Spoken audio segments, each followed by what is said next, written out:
How to change Telegram username. Hello everyone, welcome to this channel. I'm Emily and I'm here to help you out today. So without any delay, let's get started. So first of all, launch your Telegram application on a device and make sure that you have logged into your account.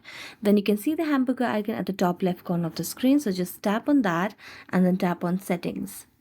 As you tap on settings, you will be led to your profile where you can see the option of username over here. So just tap on username and here you'll be able to set your username. So it says that you can choose a username on Telegram, and if you do, people will be able to find you by the username and contact you without needing your phone number. So just have to use your number over here, or you can just change it.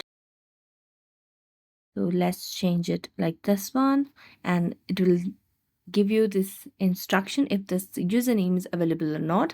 So since this one is available, I'm going to make a tick mark, and there you go, the username is changed. So thank you so much for watching this video. See you next time.